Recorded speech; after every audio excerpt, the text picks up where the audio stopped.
What's up, everybody? It's Al the Pal 78 coming at you. Today I'm going to go over some of these things right here because I understand this class had some issues. So did I with the same stuff. So we all in it together. I'm going to go over these things right here. How to set up your folder properly. How to open it properly with Git Bash and use it that way. It makes life easier.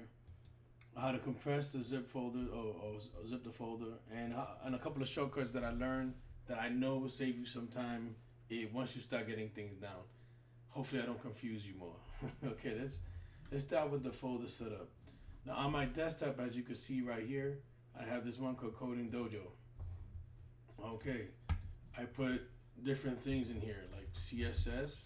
That's basically for our CSS projects. It's not regular CSS. It's for the whole project. HTML, same thing. We took exam, a yellow belt exam. This is where I put my stuff. Web fundamentals. You see exams, yellow belt. That's done. CSS, all these right here. I got a lot of them. And that's the reason why I'm trying to show you how to slightly organize it better. Inside CSS, I have a new folder. I'm going to call it display blocks. Okay. That's not as important right now. Doesn't matter if it has a space there. So inside, I'm going to go inside there. There's nothing. So here I am. I'm going to go to the displaying blocks. Okay, well, whatever. And I'm going to click on this and I'm going to download this file right here. And I'm going to go to desktop and Coding Dojo, CSS, display blocks, and save it inside there. Okay, now since I'm already in that folder, what I do with these is when I extract them, once you press extract, you know it's gonna go to, it just takes everything out the zip compress file and opens it up and then gives you another folder inside this. Well, that's a bit too much. So what I do is I double click on the one that it made. I cut this by pressing Control X, or you can right click on it. I go back up, I press Control V, and now this one I don't need, and now this one I don't need because I got all the images I need for that right here. So that makes your life a little bit easier. Now you already have a folder for images, and in the future, while you're doing a project, I'm pretty sure you're gonna need one for CSS because you might have more than one CSS project. You probably want to do it lowercase, but for now, I'm just trying to make it easier for right now. We're gonna go to JavaScript, but this is what I do. Makes your life easier. Now that it's all unzipped and uncompressed, I go back up here and like I said I was gonna do here, I open it with Git Bash. Alright. I right click on it, Git Bash here. I type the word code, I press the space bar, period, and enter. And now it opens my stuff with a welcome page like it's brand new, but it's not. See what happens is we come over here and we'll open it from right here, right? Or we'll try to open it and next thing you know, our stuff looks like this. And it has all types of folders, inside folders, inside folders, inside folders, things like that. And it gets very, very confusing. So instead of doing that, let me hide this. Instead of doing it that way, I open the folder that I'm actually gonna work on. I think Professor Williams showed me that. And then I add all my, CSS files like styles.css. And then I add index.html. Before I do anything else, the first thing I do is I hold a shift and an exclamation point, and then I'll go right here and I put like display blocks by Albert. Dead sexy cut. Okay, I just put my last name.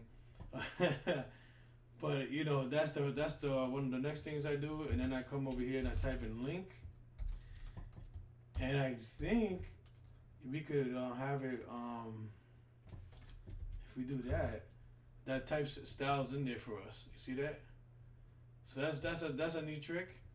And what the other thing is that when you're doing it this way and you're opening just the folder that you're in, the best part about it is that when you type style CSS and index.html, or when you're linking it, the best part about it, it knows which ones to link into. You know, it don't worry about anything else. So if you do link and then click that, it types it in there for you. So now you just have to press the save button. I also like to have my CSS code on my right hand side for some reason.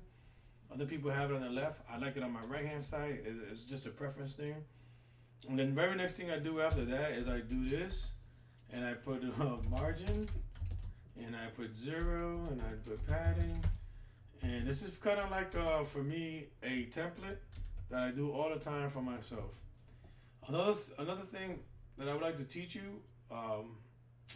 Everything is saved now. I press Control save them, or both of them, right? Let me teach you how to compress the folder. This is why setting up your folder is very important. Once you just have a display box, right now this is not in there. It's in the CSS folder. If you right click on it and you press send to wherever that is, and compress zip file right here. Hopefully you can see it. Let me bring this up more just in case you can't see it. And compress zip folders. And what I also do, I put my name right here so they know who's sending it in. You know, and then that's it. And then I send this bad boy in. So that's that. So a couple of tricks I would like to teach you.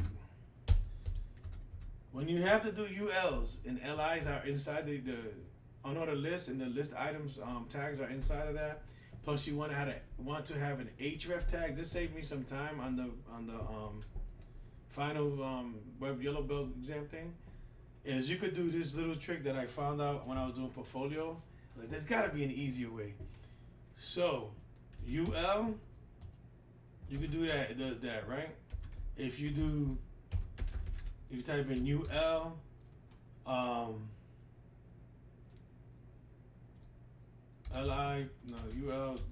UL, what is it? UL times LI times 3, something like that. It gives you it gives you ULs after it. So basically what I did, I typed in UL greater than LI times 3 greater than A. So what's gonna happen here is it's gonna give me 3 LIs, and each LI it should have the anchor tag. See? So now you know you have to do a lot of like hrefing and stuff like that, like navigational stuff. By doing this, if you do nav instead of LIs, if you do nav, and then you put greater than A times 3, now you got 3 hrefs inside the navigational bar, and that makes your life and your coding a little bit easier because you know we had like 7 on one of them. So yeah, so it's really that easy. But that helps out a lot, especially when you're doing like the UL stuff like this, and you got like LI times 12, and then you got greater than 8, and then you got that. So you have all those. Now all you have to do is worry about each individual one. That'll make our lives easier, and I hope this video made your life easier. Thank you, and have a good day. The more you know.